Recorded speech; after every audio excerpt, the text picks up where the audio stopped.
Thousands of celebrations pale in comparison to your arrival, O Rabi Ul Awal. Except for Iblis, the entire world rejoices in this blessed moment. Respected viewers, today we will discuss how Hazrat Abdullah, may Allah be pleased with him, the noble father of the Prophet Muhammad, peace be upon him, was married to the Prophet's blessed mother. These events are full of faith and inspiration. Hazrat Abdullah, may Allah be pleased with him, was the most handsome man among the Quraysh, his face glowing like the stars. Many girls of Quraysh wished to marry him, but he was destined to wed Lady Amina, peace be upon her. At the time of his marriage to Lady Amina, Hazrat Abdullah was about 18 years old. One day, as he was walking with his father on the way to Lady Amina's home, a woman sitting near the Kaaba noticed him. She knew that the final prophet was about to appear, and one of the signs would be that his father's face would shine with the light of prophecy. Upon seeing Hazrat Abdullah, she thought that he might be the father of the coming prophet. So she said to him, "If you marry me, I will give you as many camels as your father sacrificed in place of you." Hazrat Abdullah replied, "I am with my father, and I cannot act against his will or make any decision without him. My father is an honorable man and the leader of our tribe."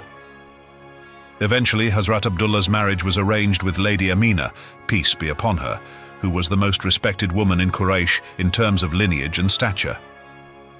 After Lady Amina moved into Hazrat Abdullah's home, she narrated that while she was expecting, an angel, appearing in human form, visited her while she was in a semi-conscious state.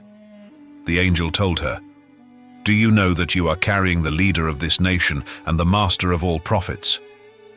Later, when the time for the birth of the prophet, peace be upon him, approached, the angel returned and advised her to seek Allah's protection for the child from all harm and envy. He also instructed her to name the child Muhammad. In the Torah, he is called Ahmed, and he is praised by the inhabitants of the heavens and the earth. In the Quran, his name is Muhammad, and it is his book. According to the traditions, the angel said that the child she was about to give birth to would bring forth light that would illuminate the palaces of Syria and Busra. His name in the Torah is Ahmed, and in the Quran he is called Muhammad. Respected viewers, it is said that Hazrat Abdullah's face glowed with the light of prophecy before his marriage, and after the wedding, that light transferred to Lady Amina's face. Once, a companion of the Prophet, peace be upon him, asked him to tell them about himself. The Prophet, peace be upon him, responded, "I am the answer to my father Abraham's prayer, and I am the glad tidings of my brother Jesus. When my mother was expecting me, she saw a light emerging from her, illuminating the palaces of Syria and Busra."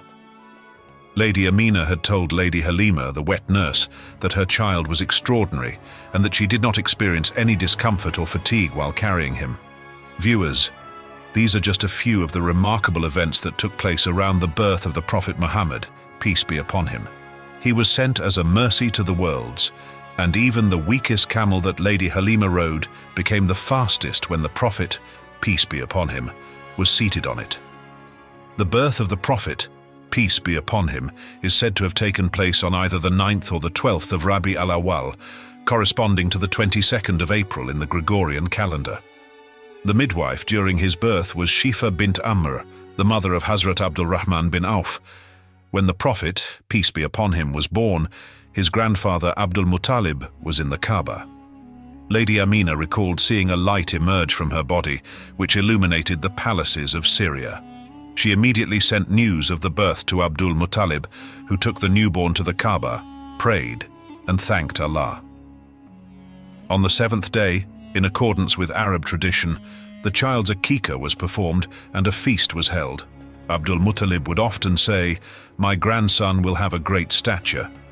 Viewers, it is narrated that when the Prophet, peace be upon him, was born, he was either looking toward the sky or in a posture of prostration with his fist closed and his index finger raised. Several miracles were reported during his birth. The sacred fire that had been burning for over 2,000 years in Persia was extinguished. This was indeed a sign of the Prophet's miraculous arrival. The Prophet, peace be upon him, himself said, "When my mother gave birth to me, a light emerged from her, illuminating the palaces of Syria, Lady Amina reported that the light that appeared at the Prophet's birth was so bright that she could see the necks of camels in Busra. The Quraysh used to visit a famous idol, but on the night of the Prophet's birth, they found the idol face down on the ground. Despite their efforts to restore it, the idol repeatedly fell over. A voice from the idol declared that a child had been born, whose light would illuminate the entire world from east to west. This light was none other than the Prophet Muhammad, peace be upon him. The entire world celebrates his arrival except for Iblis. We wish all listeners and viewers a heartfelt congratulations on the birth of the Prophet Muhammad, peace be upon him, whose arrival marks the beginning for which the Almighty created all existence. Allahumma salli ala Muhammad wa ala ali Muhammad. O Allah, send blessings upon Muhammad and the family of Muhammad.